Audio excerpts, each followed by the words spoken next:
Assalamualaikum warahmatullahi wabarakatuh. Saya Rianda Irfa ingin mempresentasikan hasil presentasi saya, hasil makalah saya yang berjudul Aspek Perilaku Pengendalian Manajemen. C. Kendali yang dibedakan untuk situasi yang berbeda.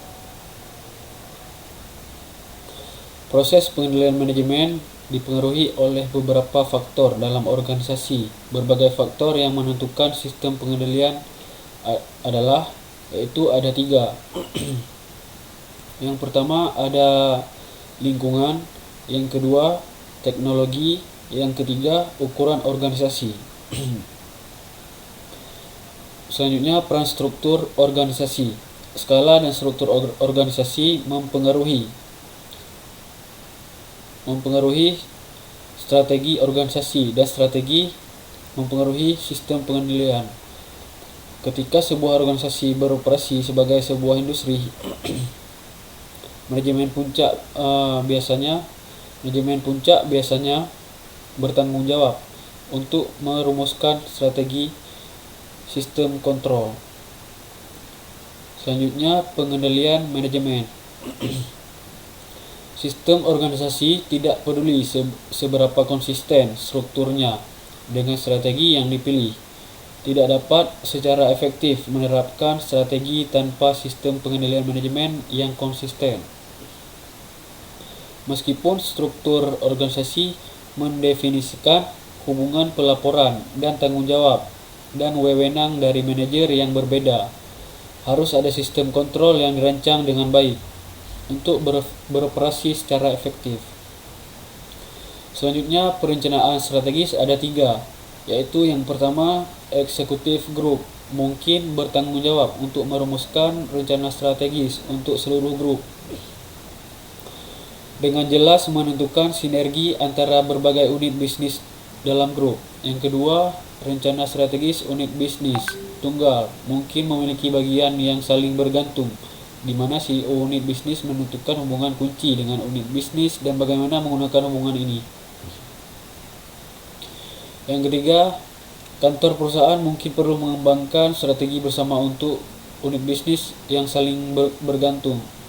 Akhirnya, rencana strategis satu unit bisnis dapat dikirim ke manajer unit bisnis serupa untuk dikritik dan ditinjau.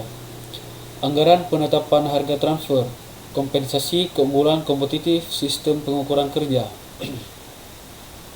Sistem pengukuran kerja adalah untuk mengimplementasikan strategi. Saat membangun sistem seperti itu, manajemen puncak memilih langkah-langkah yang paling mewakili strategi perusahaan. Langkah-langkah ini dapat dianggap sebagai faktor kunci keberhasilan.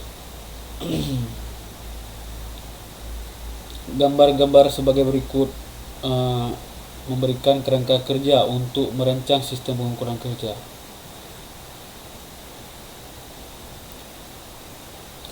Selanjutnya pengukuran hasil serta penggerak. Pengukuran hasil menampilkan suatu strategi, misalnya kenaikan pemasukan, dimensi hasil serta pendorong terpaut erat. Bila dimensi hasil menampilkan terdapat permasalahan, namun dimensi pendorong menampilkan kalau strategi sudah diterapkan dengan baik. Selanjutnya pengukuran mendorong perubahan. Aspek yang sangat berarti dari sistem pengukuran kinerja merupakan kemampuannya buat mengukur hasil serta pendorong dengan metode yang menimbulkan organisasi berperan cocok dengan strateginya. Selanjutnya kunci sukses, faktor variabel, kunci fokus pelanggan. Yang pertama pemesanan, yang kedua buku pesanan, yang ketiga market share, yang keempat pesanan key icon, yang kelima kepuasan pelanggan, yang keenam loyalitas pelanggan.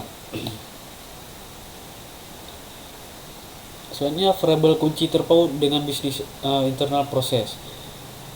Yang pertama fungsi kapasitas, yang kedua pada waktu pengiriman, yang ketiga inventory turnover, yang keempat kualitas, yang kelima waktu siklus. Balance score, konsep balance score. Konsep balance score merupakan kerangka kerja pengukuran kinerja komprehensif yang menerjemahkan strategi organisasi ke dalam tujuan, dimensi, sasaran, serta inisiatif yang jelas. Selanjutnya kegunaan balance scorecard. Yang pertama, penyelarasan strategi dengan target kerja utama di seluruh tingkat organisasi. B. Mengukur serta mengelola kinerja bisnis secara efektif. C. Umpan balik strategis. D. Mengoptimalkan totalitas investasi TI. E. Umpan balik putaran ganda. F. Metrik hasil. Yang terakhir, dengan demikian nilai perlengkapan pengukuran terletak pada kemampuannya buat membagikan dasar faktual, buat mendefinisikan. Yang pertama, feedback strategis buat menampilkan status organisasi di kala ini. Yang kedua, feedback diagnostik ke dalam bermacam proses buat memandu revisi secara berkepanjangan. Yang ketiga, tren kinerja dari waktu ke waktu. Yang keempat, feedback aja. Yang kelima, masukan kuantitatif buat tata cara serta model peramalan buat sistem pendukung keputusan. Sekian hasil presentasi saya. Assalamualaikum warahmatullahi wabarakatuh.